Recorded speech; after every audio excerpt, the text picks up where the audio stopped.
me say a few things, and then if I don't answer your questions, feel free to ask. I'm going to address a few other points here. So one thing from here, once I'm in my initial position, okay, again, I don't want to be floating all over the place, just checking these 2 points. I'm always on the balls of my feet. What I want you to notice here is that when I make this first motion to kill this arm, it's so that I don't have things happen like this. Now, after a while you get a flow for this and a feel for it. So there are times when I treat the near side arm almost as an afterthought, and I'll go straight for this far arm. But I'll still kind of know that I've got this at least out of play enough that it's not going to threaten me. But do be aware. Say you're going with somebody with a big barrel chest and or just super strong, heavier than you especially. You put this arm across your waist, and sometimes when you're driving to the mat, okay, if you haven't addressed this arm well enough, that's when they'll just do the big power bridge and just roll you right over. Okay, so you do have to be worried about that. You have to know when you can do this. That's why we kill the arm first. So it's sort of like you're going 1, 2, although 2 isn't a T, 2 is up in that direction, right? But that's why I said it's very little movement on your part. It's just a slide.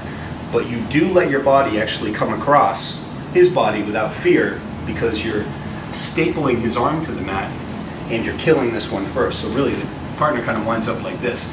That's why it's safe to come off the bullseye at this point and smash it, but you never break your connection.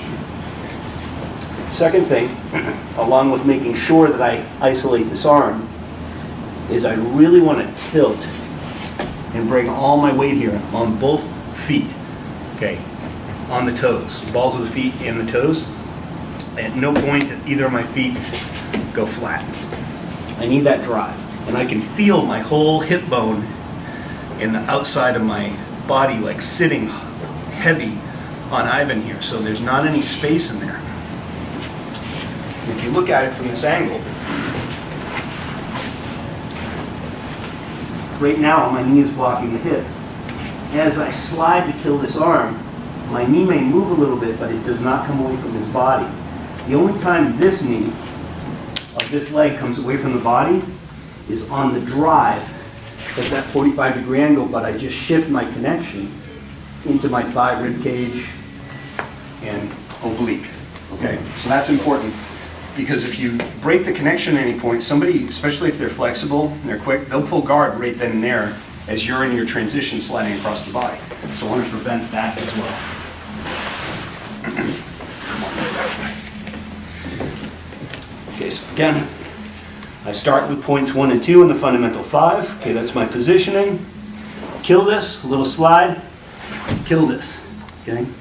Now I'm pushing this forward, wiggling my my chin in, and then I go for the shave into the X, which tightens that up even better. At that point, it's going to be hard for them to not have their arms killed.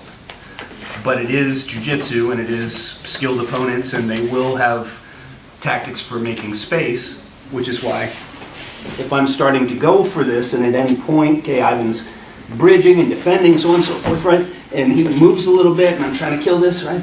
So I go to kill it, and then he maybe bumps and kind of gets it back in again, right? So what do? I settle in position, I kill it, I go for it again, and again, and again, okay? And that's the beautiful thing about this, is you're barely moving. Okay, you're essentially going through the entire attacking sequence just relentlessly with just tiny little adjustments, basically just camped out, laying on your partner. And the only real engagement you have is the anchors, which are not death grips. It's literally just cupping, making connection to those parts of his body, and my toes on the mat, and that's really it. It can be very, very lazy in here, all right? Are there any other questions anybody has at this point before you try it again?